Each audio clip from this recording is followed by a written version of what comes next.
ప్రణతి television వీక్షకులందరికీ నమస్కారం. కర్మ సిద్ధాంతం మీద జరుగుతున్నటువంటి సిరీస్లో 4వ ఎపిసోడ్కి మీ అందరికీ స్వాగతం. క్రితం ఎపిసోడ్లో కర్మ సిద్ధాంతానికి కర్మ అనే దానికి అధిపతి శని అని చెప్పుకున్నాం. అలాగే కర్మ రాజ్యాంగంలో 12 అధ్యాయాలు ఉంటాయనుకున్నాం. ఇవన్నీ కూడా శని భగవానుడిని నడిపిస్తాడని కూడా మనం చెప్పుకున్నాం. అయితే గత ఎపిసోడ్లో శ్రీనివాస్ గార్గే గారు చెప్పినటువంటి ప్రధానమైనటువంటి అంశం ఏంటంటే, నీకు ఎంత సంచితం పాప సంచితం నీకు ఉన్నప్పటికీ కూడా నువ్వు ఎంత కష్టమైనటువంటి కర్మను అనుభవించాల్సినటువంటి పరిస్థితి ఉన్నా కూడా దాని నుంచి బయటపడే అవకాశం ఉంది. ఖచ్చితంగా దాని నుంచి బయటపడే అవకాశం ఉంది. ఇది చిత్రంగానే అనిపిస్తుంది. ఎందుకంటే కర్మ సిద్ధాంతాన్ని గురించి ఆలోచించే వాళ్ళు ఎవరైనా, కాసుగుతో తెలిసిన వాళ్ళు ఎవరైనా కర్మ ఖచ్చితంగా అనుభవించి తీరాల్సిందే, మనం కూడా అదే చెప్పుకుంటున్నాం. కానీ ఆ కర్మ నుంచి విముక్తమయ్యేటటువంటి అవకాశం ఉంది అని ఆయన చెప్తున్నారు. ఇది ఎలాగో ఏమిటో ఇవన్నీ కూడా ముందు ముందు ఎపిసోడ్స్లో అవన్నీ ఏం చేయాలి దానికి ఇవన్నీ కూడా తర్వాత వస్తాయి. అయితే ఈ ఎపిసోడ్లో ప్రధానంగా రుణం అనే అంశాన్ని గురించి మాట్లాడుకుంటున్నాం.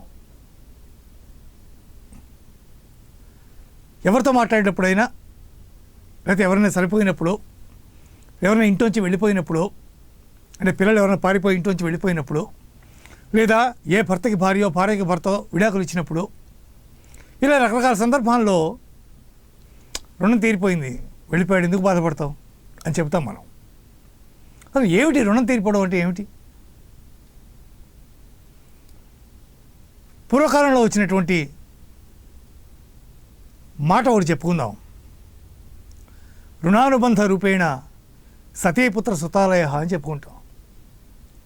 రుణానుబంధం కారణంగానే భార్య, బిడ్డలు, సంసారం ఇవన్నీ కూడా ఏర్పడ్డాయని చెప్పేవాడు పెద్దలు.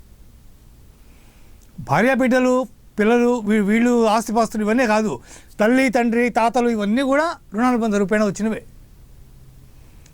ఆ రుణం ఎట్టా ఏర్పడింది అనేది మనకు తెలియదు. ఎందుకంటే గత జన్మలో మనం ఎవరికేం చేసాం, వాళ్ళకేమి ఇచ్చాం, వీళ్ళకేమి ఇచ్చాం, వాళ్ళకేం పెట్టాం, వాళ్ళ దగ్గర నుంచి ఏం తీసుకున్నాం, అందుకే మనం పుట్టామా.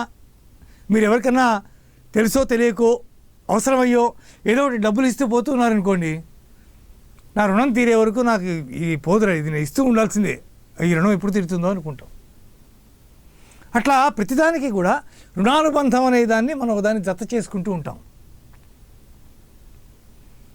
ఏమిటి రుణానుబంధం? ఇది ఎలా వస్తుంది అనే అంశాలన్నీ కూడా దీన్ని చర్చించుకుందాం. అంతేకాదు ఇంకో ప్రధానమైనటువంటి అంశం ఏంటంటే, శని భగవానుడికి సంబంధించినటువంటి వస్తువులుగా కొన్నిటి చెప్పుకుంటూ ఉంటాం. ఉప్పు మనం ఎవరి దగ్గర నుంచి తీసుకోము, మిరపకాయలు ఎవరి దగ్గర నుంచి మనం చేత్తో తీసుకోము, ఇలా కొన్ని ఉంటాయి. ఇవి మనం తీసుకోము, చేత్తో అక్కడ పెట్టంటాం, అంతేకాని తీసుకోము. కానీ ఈ వస్తువులు ఎందుకు తీసుకోరాదు? ఈ వస్తువులో ఉన్నటువంటి దోషం ఏమిటి? అవి తీసుకుంటే ఏమవుతుంది? శని భగవానుడికి కోపం వస్తుందా? లేదా ఇంకేమైనా అనర్థం జరుగుతుందా? ఇలా చెప్పడానికి రీజన్ ఏంటి? ఇది కూడా కర్మలో ఒక కీలకమైనటువంటి పాత్ర పోషిస్తాయి ఇట్లాంటి అంశాలు కూడా. ఏదో రకంగా అవతల వ్యక్తిగా జరగాలి కాబట్టి అది జరగడానికి ఏదో ఒక మార్గం, ఇది చేస్తేనే, మనం ఈ పని చేస్తేనే దానికి అక్కడి నుంచి రియాక్షన్ వస్తుంది. కాబట్టి ఈ తప్పు చేయడానికి చేసేటటువంటి యాక్షన్లో ఏదో రకంగా మనం ఇప్పించడం, ఉప్పు చేత్తో పట్టుకోవడము, మనం ఇస్తే అవతల వాడి చేత్తో తీసుకోవడము, మిరపకాయలు మనం చేత్తో ఇస్తే అవతల వాడు తీసుకోవడము. శనిదానం ఎవరు తీసుకోరు చాలా వరకు. అంటే వాళ్ళు ఇష్టమయ్యి నమ్మకో లేకపోతే ఏం జరిగితే జరిగింది, నాకు ఆ మాత్రం తిండికి ఇంటి దగ్గర ఆ మాత్రం కావాలి కదా అని చెప్పి తీసుకోవడం తప్ప శనిదానం పట్టేవాళ్ళు చాలా తక్కువ మంది ఉంటారు. ఆబ్దికాలు పెట్టినప్పుడు భోజనాలు చేయడానికి వెళ్ళే వాళ్ళు కూడా చాలా తక్కువ మంది ఉంటారు. కొంతమంది మాత్రమే వెళ్తారు, కొంతమంది వెళ్ళరు.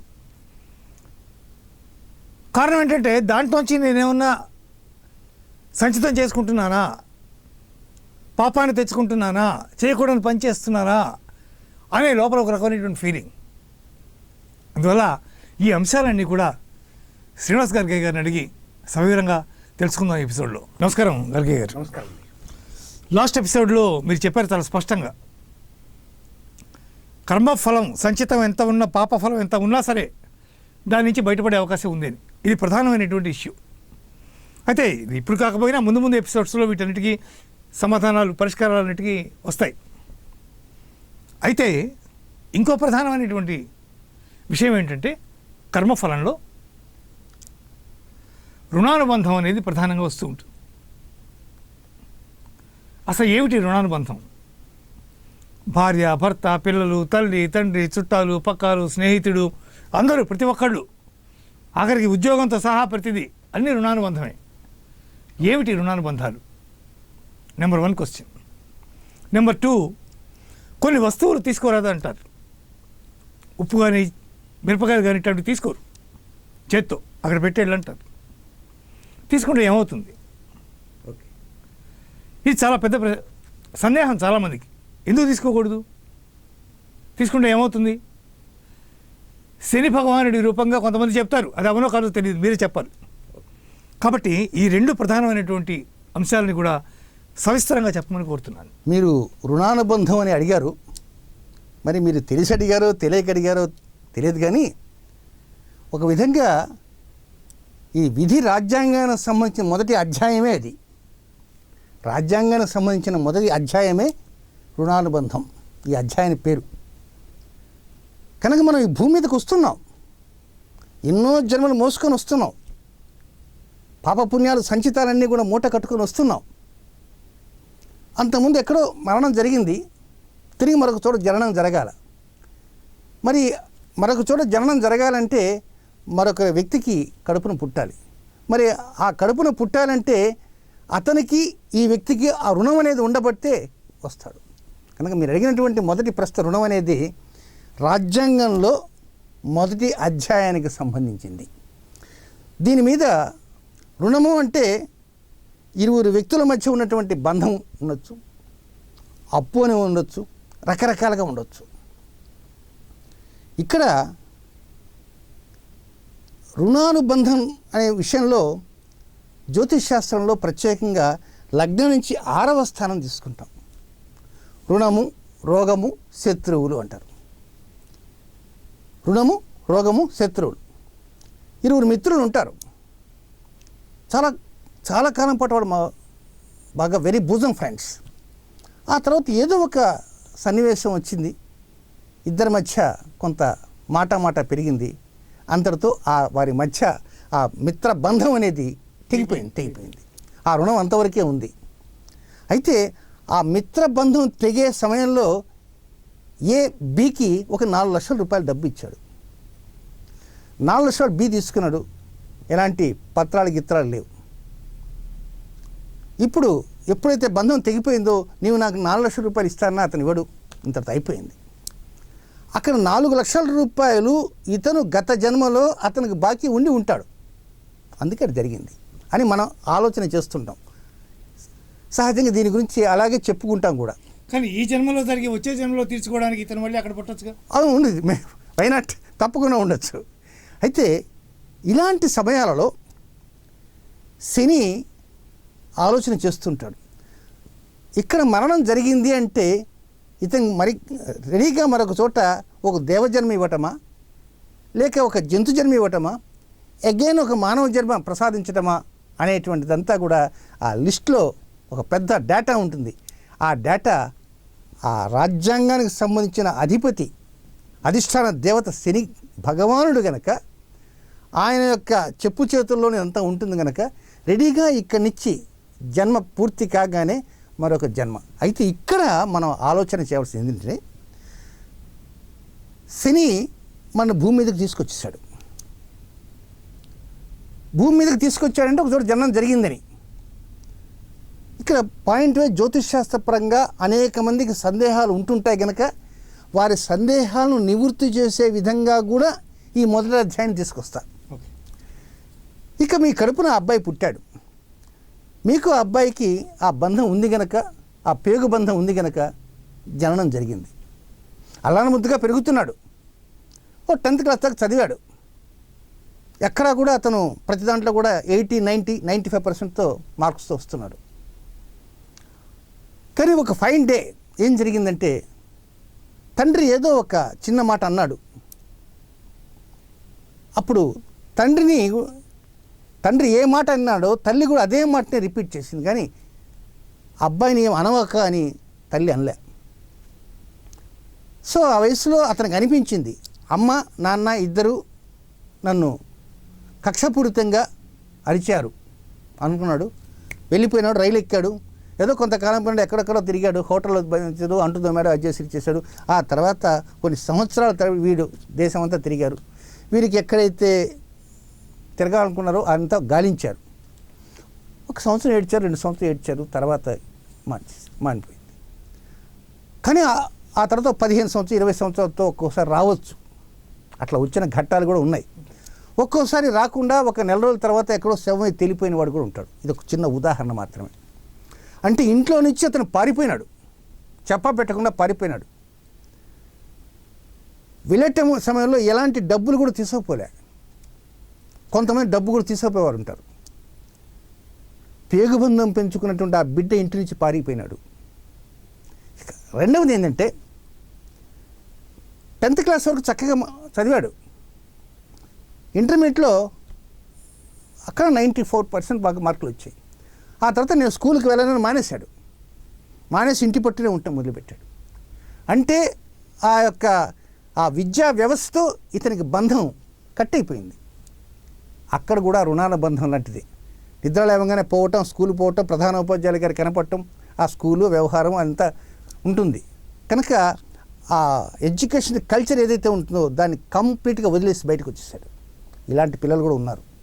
మా అబ్బాయి చాలా బాగా చక్కగా చదువుకుంటున్నాడండి, కానీ ఉన్న పరంగా వాడికి ఏమైందో ఏమిటోనండి, ఏ కర్మ మూడిందో ఏమిటో, ఎవరన్నా నరదృష్టి పెట్టారో అదో ఇదో, ఏం సినిమాలు చూశాడో ఇట్లా అనుకుని ఉంటారు. అంటే అతను చదివేటువంటి చదువుకి అతను దూరం అయిపోయినాడు. ఆ తర్వాత ఇంటి పట్టునే ఉన్నాడు. తండ్రి ఏదో సంపాదించాడు కనుక వ్యాపారం చేసుకుంటున్నాడు. ఆ వ్యాపారం అసిస్టెంట్గా ఉంటున్నాడు. ఆ తర్వాత ఒక రోజున వివాహం కూడా జరిగింది. ఆ వివాహం చేసిన తర్వాత కొంతకాలం తర్వాత ఆ భార్యను కూడా ఏదో తరిమేశాడు. ఆ భార్య కూడా వెళ్ళిపోయింది. ఆమెకు కూడా అంతవరకే ఆ రుణం ఉంది.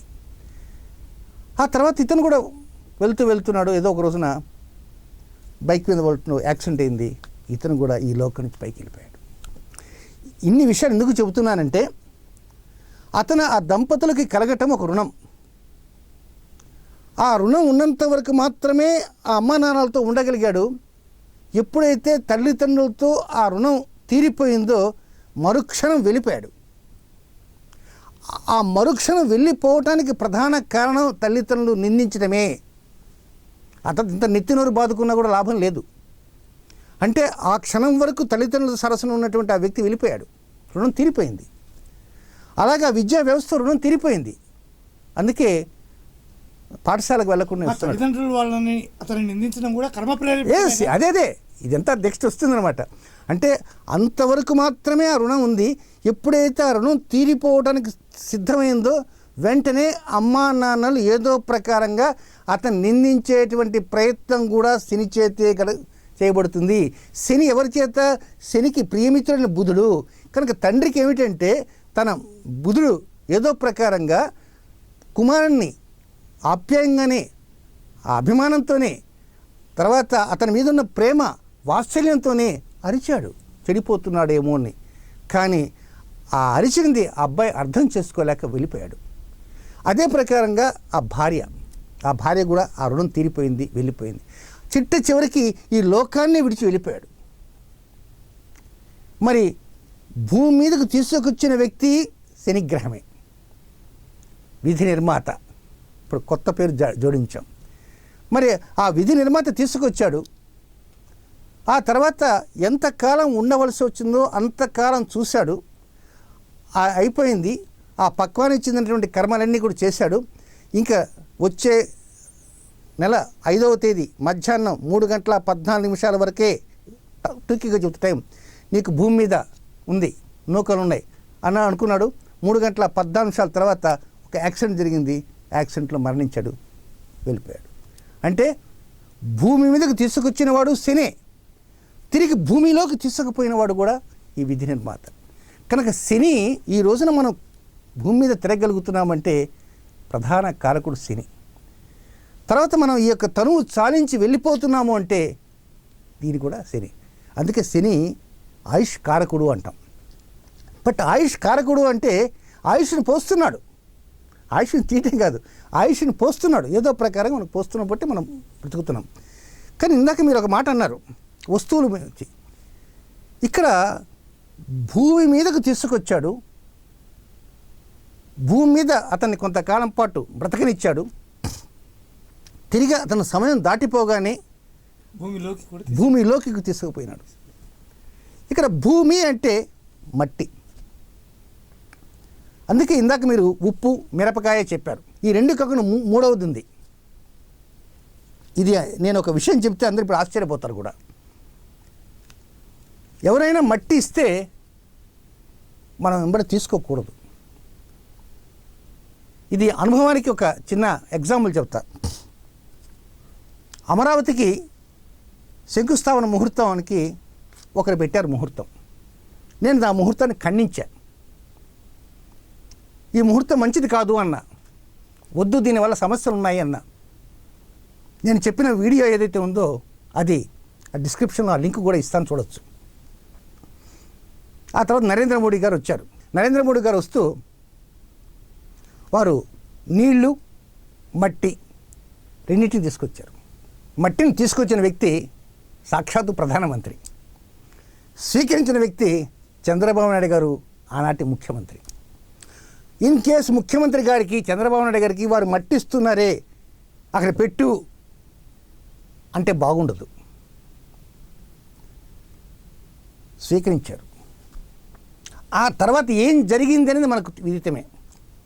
ఆంధ్రప్రదేశ్ రాష్ట్రం ఈ రోజున నట్టేట మునిగిపోయింది, అప్పుల ఊబిలో కూరుకుపోయింది. మరి ఆ రోజు ఆ శంకుస్థాపన చేసినటువంటి నరేంద్ర మోడీ గారు చేసినటువంటి శంకుస్థాపన, ఆ ముహూర్తం మహనీయుడు ఎవరో మరి అందరూ నన్నే అనుకుంటారన్న ఉద్దేశం నేనే ముందే బాంబు పేల్చేశాను. ఇది ముహూర్తం మంచిది కాదు, తప్పుడు ముహూర్తం అని. కానీ ఈ ముహూర్తం విషయం కాస్త పక్కన పెట్టి ఆ ముహూర్త బలం వల్లనే ఆయన మట్టి తీసుకొచ్చాడు, తీసుకోవడం జరిగింది. అంటే ఆ ముహూర్తానికి ఉన్నటువంటి దోషము ఏ స్థాయిలో ఉంది చూడండి. సాక్షాత్ ప్రధానమంత్రి గారు పార్లమెంట్లో పార్లమెంట్ తీసుకొచ్చంటే ఎంతో గొప్పవాడు, వారి మనసు మంచిదే. నేను నరేంద్ర మోడీ గారు తప్పట్టలే. సరే, పార్లమెంట్లో ఉండేటువంటి భవనంలో ఉన్నటువంటి మట్టిని తీసుకొచ్చామనే ఉద్దేశంతో అందరూ సంతోషపడినప్పటికీ ఆ మట్టి ఇక్కడ ఆంధ్ర రాష్ట్రాన్ని ఈ రోజున ఏ స్థాయిలో తీసుకుపోయిందో ఇది ఒక్కటే ఉదాహరణ. అందువలన మట్టి ఎవరు కూడా ఇస్తే అక్కడ పెట్టు, తీసుకోకూడదు. అలాగే ఉప్పు, మిరపకాయలు ఇలాంటివి కొన్ని ప్రత్యేకమైన వస్తువులు అంటూ ఉన్నాయి. మనం ఒక్కొక్క ఎపిసోడ్లో మనం చెప్పుకుంటూ వస్తాం. సో ఇప్పుడు మొదటిది రాజ్యాంగానికి సంబంధించి, ఈ విధి రాజ్యాంగానికి సంబంధించి ఈ విధి నిర్మాత అయినటువంటి శని మొదటి అధ్యాయంలో ఏం చెప్తాడు అంటే, మరి ఈ గ్రంథం ఎక్కడ ఏ షాపులో దొరుకుతుందని మీరు అడగచ్చు. ఇది ఏ షాపులో దొరకదు. ఇక మొదటి అధ్యాయంలో రుణానుబంధం, రుణం ఉన్నంత వరకే మీకు నాకు, ఎప్పుడైతే రుణం తీరిపోతుందో మీరు నేను దూరం అయిపోతాం. ఇది మీరు నేను మనం ఎగ్జాంపుల్ చెప్పుకున్నప్పటికీ ఇది ఇద్దరు వ్యక్తుల మధ్య, రెండు కుటుంబాల మధ్య మనం ఎలా అయినా మాట్లాడుతాం. ప్రతి ఒక్క విషయానికి ఎంతవరకు రుణం ఉంటుందో అంతవరకే. కాబట్టి రుణము అనేటువంటిది జ్యోతిష్ శాస్త్రంలో 6వ స్థానము. కాబట్టి 6వ స్థానాన్ని బట్టి ప్రత్యేకంగా మనం ఎంత కాలం పాటు మనం ఉండగలుగుతున్నాం, ఎంత కాలం తర్వాత మనం వెళ్ళిపోతాం. సహజంగా జ్యోతిష్ శాస్త్రంలో 8వ స్థానము, అష్టమ స్థానం ఆయుష్ స్థానం అంటే 8వ స్థానాన్ని బట్టి నువ్వు ఎంతకాలం ఆయుష్ ఉంది అని మనం అనుకుంటాం. కానీ రుణం తీరిపోతే వెళ్ళిపోతాడు. ఇక్కడ చిన్న ఉదాహరణ కూడా చెప్తా. జ్యోతిష్ శాస్త్రంలో జన్మ లగ్నం నుంచి 4వ స్థానాన్ని ఉద్యోగము వ్యాపారము అంటారు. ఉద్యోగము వ్యాపారం 4వ స్థానం అంటారు. 11వ స్థానాన్ని లాభస్థానము అంటారు. 2వ స్థానాన్ని ధనస్థానము అంటారు. 12వ స్థానాన్ని ఖర్చు స్థానము అంటారు. ఈ 6వ స్థానంలో రోగము కానీ రుణము కానీ ఎక్కువగా ఉన్నాయనుకోండి, 4వ స్థానంలో సంపాదించిన డబ్బంతా ఈ రోగాలకి, రొప్పులకి, రుణాలకి అంతా పోయి బ్యాలెన్స్ ఏం మిగలకుండా 12వ స్థానం మైనస్గా తెలుస్తుంది. ఎప్పుడైతే ఈ 6వ స్థానంలో ఎలాంటి రోగాలు లేకుండా, ఎలాంటి రుణాలు లేకుండా చక్కగా అనుకూలంగా ఉంటే ఇతను సంపాదించినటువంటి 4వ స్థానం ఉద్యోగం ద్వారా, వ్యాపారం ద్వారా సంపాదించింది లాభస్థానంలో కనపడుతుంది. ఇక 2వ స్థానం ఏంటంటే బ్యాంక్ బ్యాలెన్స్ పెరుగుతుంటాయి. అంటే ఒక స్థానానికి ఒక స్థానానికి లింక్. అంటే దీన్ని బట్టి ఈ రుణము అనేటువంటిది 6వ స్థానం ద్వారా తెలుసుకోవచ్చు.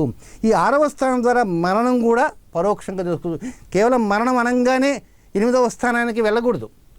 ఒక వ్యక్తి ఉన్నాడు, ఆయనకి ఏదో అనారోగ్యం చేసింది, అనారోగ్యం వల్ల బెడ్ మీద ఉన్నాడు, కొంతకాలం పాటు జీవిస్తున్నాడు, కానీ ఏదో ఒక రోజున ఈ భూమి నుంచి వెళ్ళిపోయాడు.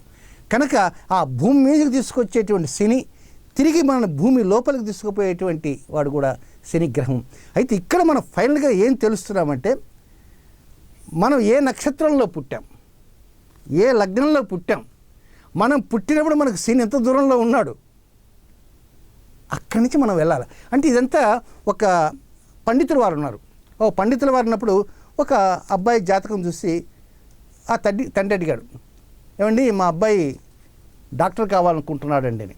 ఈ పండితుల వారు, మీ అబ్బాయి డాక్టర్ అయ్యేది లేదు, గీక్టర్ అయ్యేది లేదండి, మీ అబ్బాయి ఏదో రకంగా ఒక లాయరు అవుతాడు, కోర్టులో కూర్చొని వాదిస్తాడండి అన్నాడు. ఈ సిద్ధాంతి చెప్పిన మాటలు నేను నమ్మక మా వాడిని ఎట్టైనా డాక్టర్ చేయాలనుకున్నాడు. ఆఖరికి తను డాక్టర్ కాలేదు, యాక్టర్ కాలేదు, లాయర్ అయిపోయినాడు. ఇది మామూలు మాట. కానీ కర్మ సిద్ధాంతం ప్రకారంగా అతను గత జన్మలో చేసినటువంటి పుణ్యాలు పాపాలు ఏవైతే ఉంటాయో ఆ పుణ్యాలు పాపాల ప్రకారంగా, ఆ పక్వానికి వచ్చిన ప్రకారంగా జడ్జి దగ్గరికి ఉండి ఒక న్యాయదేవత కళ్ళుండవు, చెవులు మాత్రం ఉంటాయి. ఆ జడ్జి గారి ముందు ఇతను వాగ్ధాటితోటి వాదించి కొన్ని కేసుల్ని పరిష్కారం చేసేటువంటి శక్తి సంపన్నుడుగా ఈ లాయర్గా ఉన్నాడు. లాయర్గా ఉండి కొన్ని కేసులు వాదించాడు. కొన్ని చోట్ల ఒకరికి నిజంగానే ఉరిశిక్ష పడేటువంటి సందర్భాలలో కూడా అక్కడ ఉరి తప్పిపోయే విధంగా ఇతను లాయర్గా వాదించగలిగాడు. జడ్జి చాలా సంతోషం చేసి ఇతని వాదనకు మెచ్చుకొని ఆ వాదన ప్రకారమే, అందుకే కోర్టులో చిట్ట చివరికి ఇచ్చినటువంటి సాక్ష్యాధారాలను బట్టి ఆయన జడ్జిమెంట్ రాస్తారు. కనుక సాక్ష్యాధారాలను బట్టి రాశాడు కనుక అలాంటి సాక్ష్యాధారాలను వాదించగల శక్తి ఎవరికి ఉంది? లాయర్కి ఉంది. మరి మీ అబ్బాయి లాయర్ అవుతాడని ఆ సిద్ధాంతి గారు చెప్పారు. అంటే కర్మ సిద్ధాంతం ప్రకారము కొంతమంది ఉరిశిక్షని తప్పించేటువంటి శక్తి ఈ అబ్బాయికి ఉంది, ఈ వ్యక్తికి ఉంది అని శని ముందే భూమి మీదకి తీసుకొచ్చాడు కదా. మరి ఇదంతా కూడా కర్మ సిద్ధాంతం ప్రకారంగా జరిగింది కదా. కర్మ సిద్ధాంతం ప్రకారం జరిగిందంటే ఆ పండితుల వారు తమ జాతకాల ప్రకారంగా జరిగిందంటే కర్మ సిద్ధాంతానికి జ్యోతిష్యానికి దగ్గర సంబంధం ఉందా లేదండి? కనుక ఏంటంటే మనం ఈ మొదటిగా ఉన్నటువంటి అధ్యాయంలో ఇంకొంచెం లోతులకు పోయి ఎంబడి 2వ అధ్యాయానికి పోం. ఈ మొదటి అధ్యాయంలోనే తెలుసుకోవలసిన విషయాలు అనేకం ఉన్నాయి. కనుక ఈ యొక్క విధి నిర్మాత ఆయన పెద్ద ఒక విధంగా ప్రొడ్యూసర్. కనుక ఈ ప్రొడ్యూసర్ ఏం చేస్తాడు, ఎలాంటి పనులు చేస్తాడు, ఆ ప్రొడ్యూసర్ యొక్క గొప్పతనాలు ఏమిటి, పాయింట్ వైజ్ మనం నెక్స్ట్ ఎపిసోడ్ నుంచి మనం మొదలెడదాం. విన్నారు కదా శ్రీనివాస్ గారు చెప్పినటువంటి మాటలన్నీ కూడా. ఈ రుణానుబంధం అనేది ఎలా ఉంటుందో చాలా సుస్పష్టంగా చెప్పారు. పైగా ప్రతి అంశం, చదువు కావచ్చు, ఉద్యోగం కావచ్చు, జీవితం కావచ్చు, భార్యాభర్తలు కావచ్చు, బిడ్డలు కావచ్చు, ఎవరైనా సరే అంతా కూడా కర్మ భగవానుని యొక్క కారణంగా, శని భగవానుని యొక్క కారణంగా రుణం ఎంతైతే ఉందో అంతవరకే వాళ్ళందరూ కూడా మనతో ఉంటారు. ఆ వైపంగానే వారు వెళ్ళిపోవడమో మనం వెళ్ళిపోవడమో ఏదో ఒకటి జరుగుతుంది. అందువల్ల ప్రతి ఒక్కటి కూడా రుణానుబంధం కారణంగానే ఇవన్నీ కూడా జరుగుతాయి. ఆ రుణానుబంధం దేనివల్ల వచ్చింది అంటే కర్మ వల్ల వచ్చింది అనేది సుస్పష్టంగా మనందరికీ కూడా అర్థమైంది. ఇకపోతే ఉప్పు, మిరపకాయలు వీటికి సంబంధించి నేను ఒక ప్రశ్న అడిగాను. ఇది చాలా పెద్ద ఇష్యూ కాబట్టి మట్టి గురించి చెప్పారు. దీంతోపాటు ఇంకొక వస్తువు కూడా ఉంది, అది మట్టి ప్రధానంగా అని చెప్పి ఆ మట్టి నరేంద్ర మోడీ గారు అమరావతి శంకుస్థాపనకు తీసుకొచ్చిన తర్వాత ఏం జరిగింది అనేది ఆయన సోదాహరణంగా ఆయన చెప్పారు. అందువల్ల ఇవి కూడా తర్వాత రాబోయే ఎపిసోడ్స్లో ఇవి కాక ఇంకేమున్నాయి అంటే కేవలం మట్టి, మిరపకాయలు లేకపోతే ఉప్పు అంతవరకు కాకుండా ఇంకేమైనా ఉన్నాయా, ఇవన్నీ దేనికి నిదర్శనాలు అనే విషయాలు తర్వాత ఎపిసోడ్స్లో మనం ముందు మనం చెప్పుకుందాం వాటన్నిటి గురించి కూడా. అందువల్ల రుణానుబంధం కారణంగా తల్లిదండ్రులు కొన్నిసార్లు మీరు చూసారో లేదో, బిడ్డలు ఇదిగో నాన్న నేను జీతం తీసుకొచ్చానని ఇస్తే తీసుకోరు, అక్కడ పెట్టంటారు. అంటే తీసుకుంటే ఆ రుణం చెల్లిపోతుందేమో అనేటువంటి భయం. అంటే అల్టిమేట్గా చివరికి ఆయనే తీసుకుంటారు, ఆయనే ఖర్చు పెడతారు, లేకపోతే అవన్నీ చేస్తారు, డబ్బు ఇతందే. కానీ చేతికి తీసుకోరు. తీసుకుంటే ఎక్కడ రుణం తీరిపోతుందో అనేటటువంటి భయం. అలాగే ఇంకొకటి కూడా నేను తండ్రి తాతలు చెప్పినప్పటి నుంచి నేను విన్నాను. ఇది కూడా ముందు ముందు నేను గర్గే గారిని ముందు అడగాల్సినటువంటి ప్రశ్నలు ఇది కూడా ఒకటి ఉంది. బిడ్డ జన్మించినప్పుడు భూపతనం కాకుండా చేతులతో కనుక ఆ బిడ్డని పట్టుకుని